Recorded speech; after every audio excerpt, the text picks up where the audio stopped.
Greetings, fellow Gothamites. Tiki here.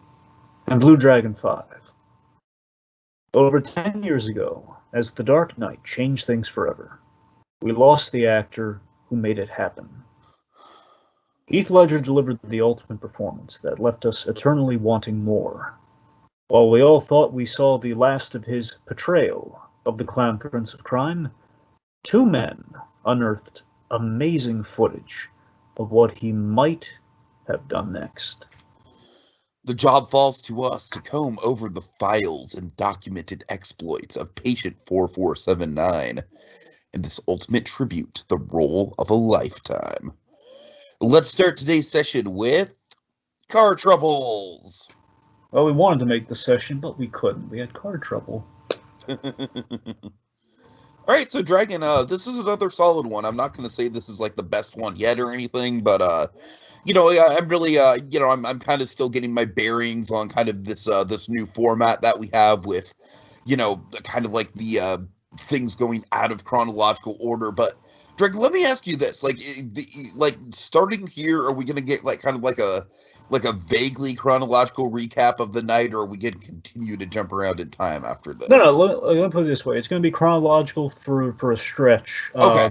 Then we're going to go at it chronological, basically towards the end of our... Because obviously this episode has a pretty big cliffhanger, so I just want to make sure, like, next episode we're not going to jump to some other point. No, we're going linear until a very specific part. Okay. One specific part's going to be out of order, but for a purpose that fits their story. You'll see why. Then basically that's going to be like a little kind of Nolan-y hiccup, and then we'll get back into Nolan-y hiccups. All right. Yeah. So yeah, as it stands, Dragon, this is certainly it's another kind of stepping stone episode, but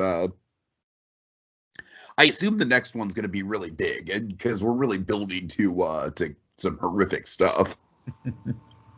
Well, the way we're going through, let's just say I'm gonna get you to the precipice, and then we're gonna get to the big one of the big ones. Oh boy!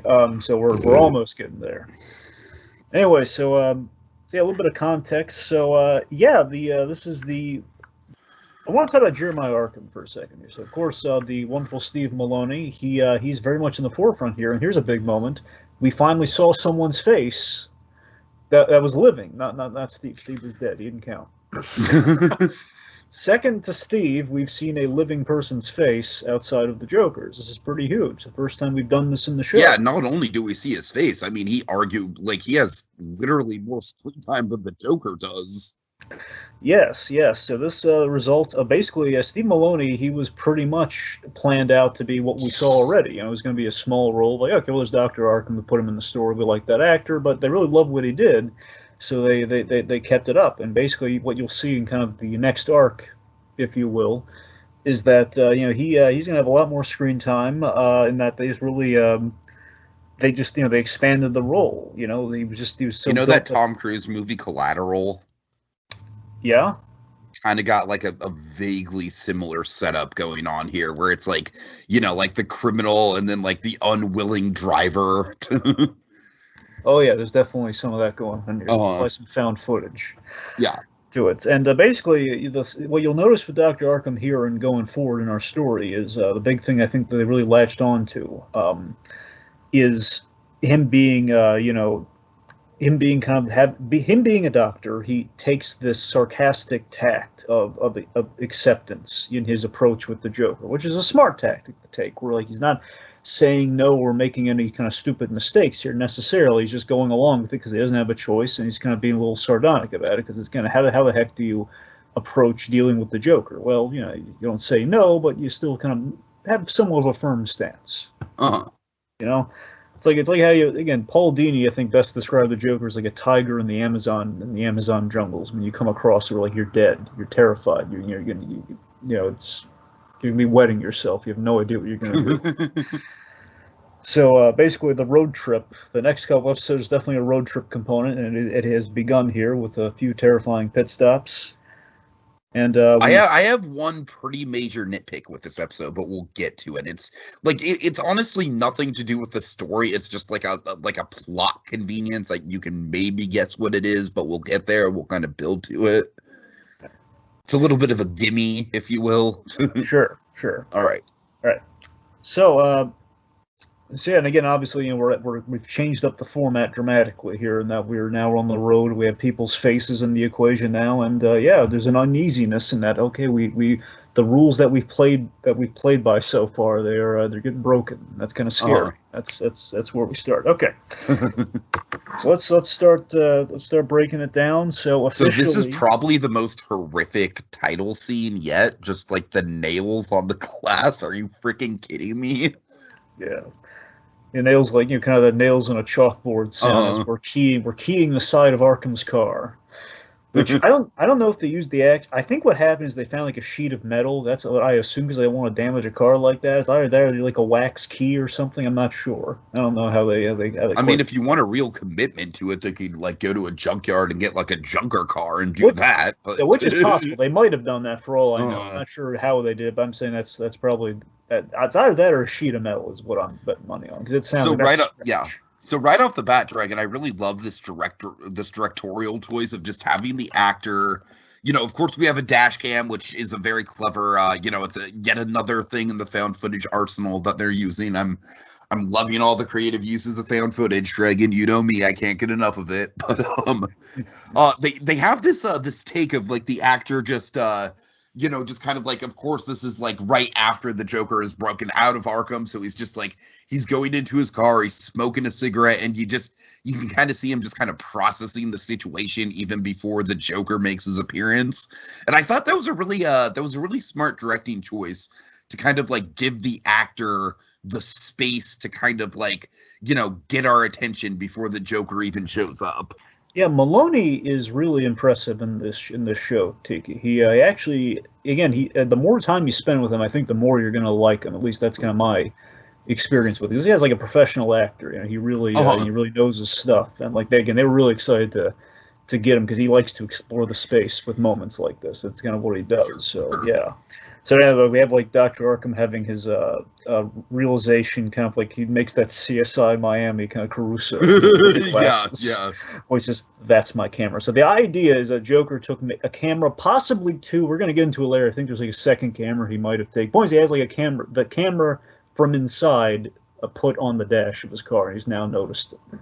And can I just say, Dragon, this kind of Joker makeup in this kind of lighting is like the creepiest setting that you can have this Joker makeup. I love like, kind of like the natural low lighting with, kind of like the shadows. Yeah. I don't know. I just like something about it just makes it look extra creepy. I mean, it's also just the fact that we're in this creepy enclosed space as the Joker is holding Arkham at gunpoint from the back seat. Like it's very much like in a box, Dragon. This episode is very much kind of like a Hitchcock suspense thriller, kind of playing out in 4 minutes.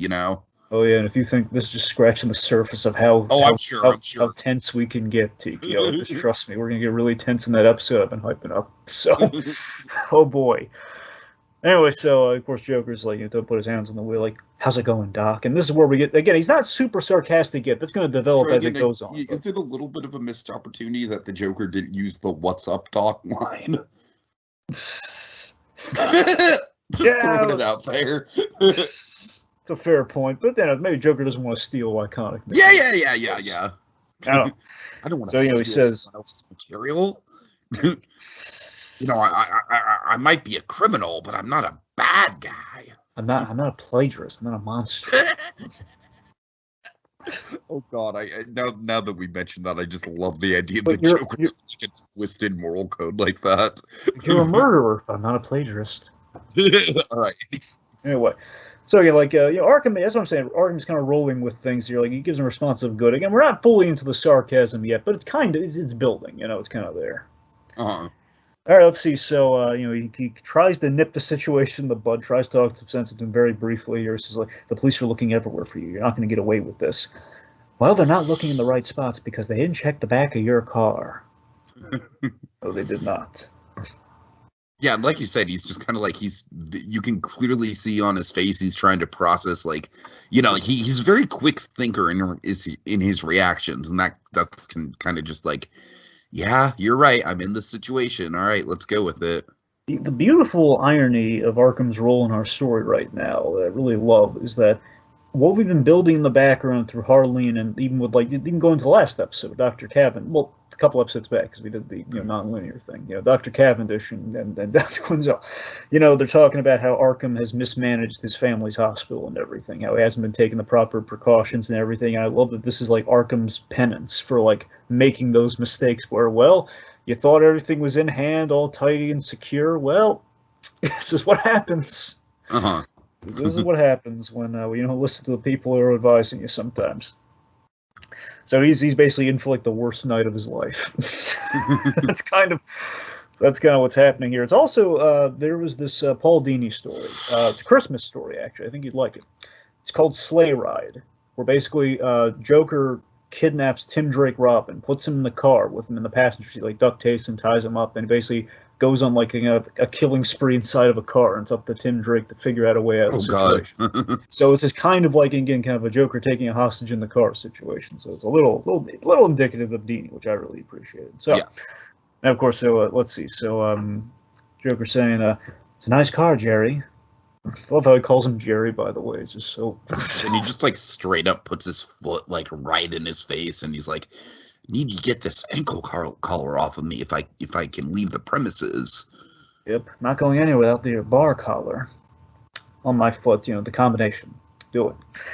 You'll notice a little detail. I don't know if you notice this. The socks, everything down to the socks. Because I have this suit. Those are that's the actual pattern that Heath Ledger wore for his Joker socks. Oh, nice. Those are actual Ledger Joker socks. The only thing they could not get, that was the only inaccuracy in the kind. It still looks great, but apparently this is like the thing you need like a movie budget for. Tailored gloves. That's why the gloves are not perfect. Yeah. That's like, it's a really difficult thing that you need. Like you have to like get them custom made. And again, they work. The black glove still looks great.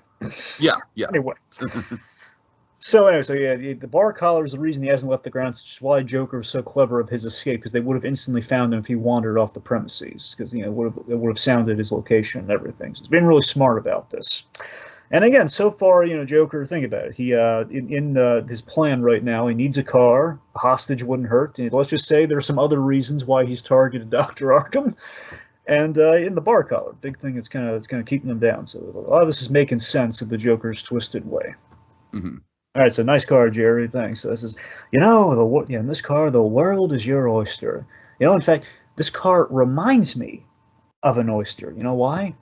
Why? I love the tone of Malone. He's just so tough. Why? Because he has to respond, or else he knows it's going to get worse. Why? Yeah. Because inside every oyster is thump, thump, a pearl. Shut up, Pearl. Oh God. Okay. So that really throws him for a loop. He's like, wait, you have my nurse in the trunk? Is that my nurse? Okay, I hope you, I planted a flag a couple episodes back for this point. Oh God. So, does Pearl ring any bells for you? I'm sorry, Dragon. I don't mean to disappoint you. We jumped around a little bit, just to remind you. So, this is great. So, Pearl was the off-screen nurse, who, again, was a new character introduced, technically, for this reason. Uh-huh. Pearl was the off-screen nurse that called Harleen away during their last session.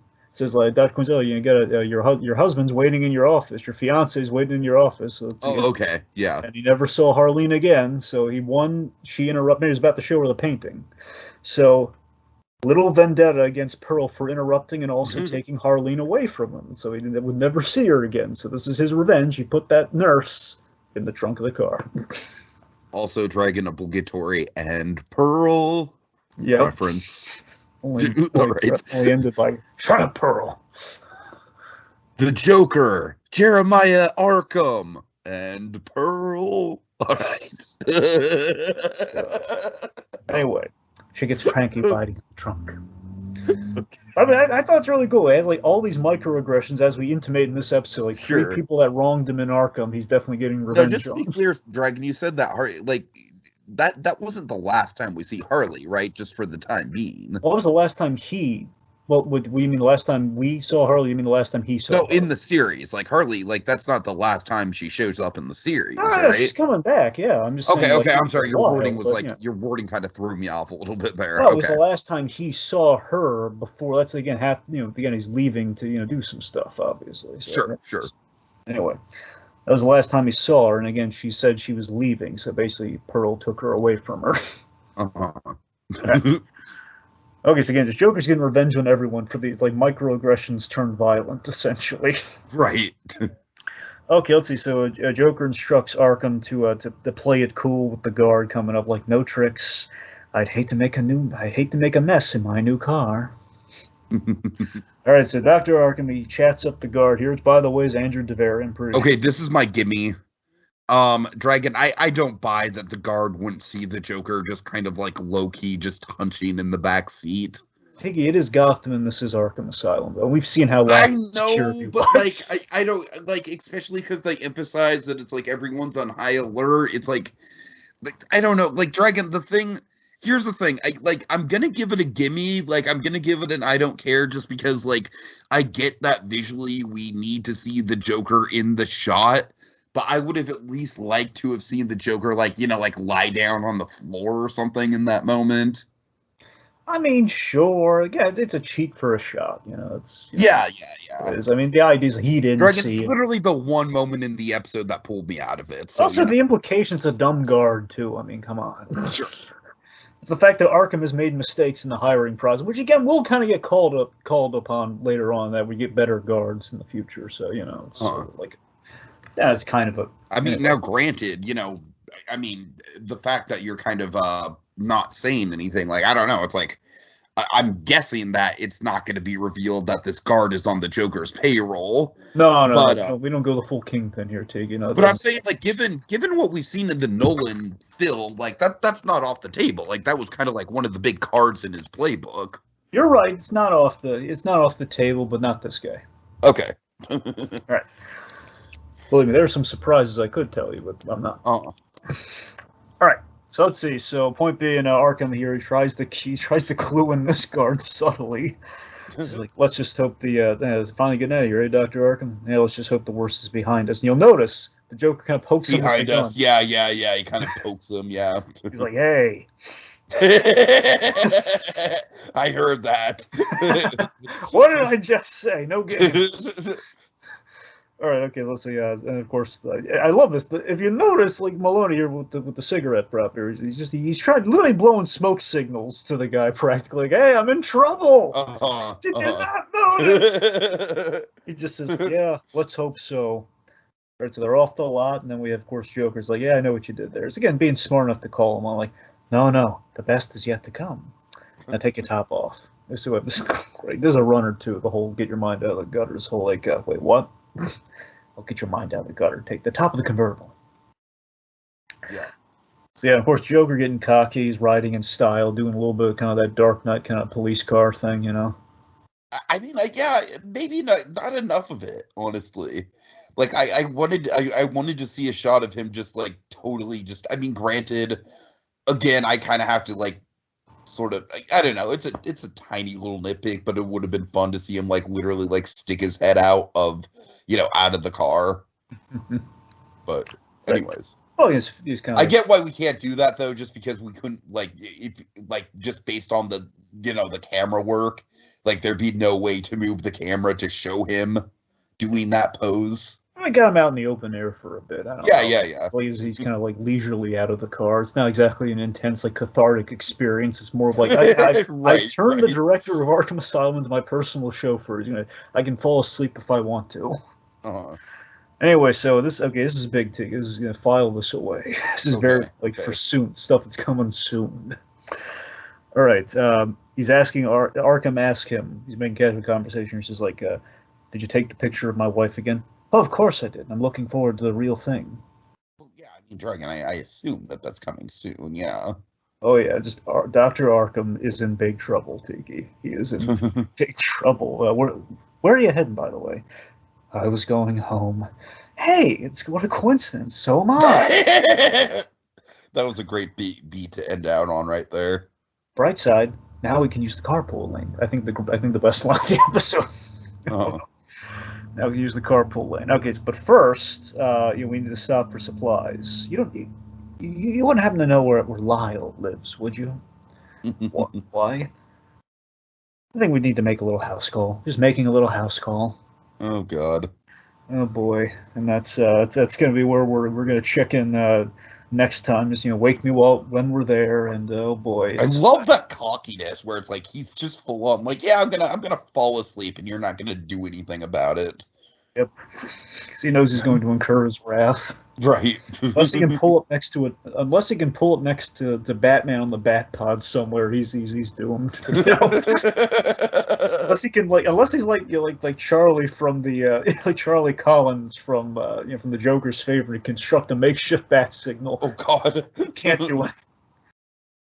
All right, and that's where the episode ends. Is Joker cockily being driven to places. All right, so Dragon, final thoughts. I'll keep it pretty simple. It's not my favorite episode just because I have a couple like logic nitpicks with it, but I do really like the acting. I think it's a good kind of like two-man show, and I think it shows a lot of promise for where the show's going moving forward. Definitely a good cliffhanger. Solid episode. Not my favorite, but definitely a good kind of plot branch for sure. Yep. This final thoughts for me. Just the beginning of Jeremiah Arkham's. Oh, I'm sure. As the chauffeur for Joker's Wild Ride. The episode. This episode about expecting the unexpected, and we're not in Arkham anymore. It's pretty much kind of like the the long and short of it. All the rules are out the window, as well as Joker's feet while he's leisurely laying back. It's all again. We all the setup microaggressions will become will become crazy, and become these dark and crazy aggressions with big payoffs. And Dr. Arkham is now our co-star, so stuff to look forward to. All right, well, our time's up, and it's time to reseal for further evidence. Until next session, when we attempt to answer the question, is there a method to the madness? With the Joker Blog's case study. Take your top off. And Pearl.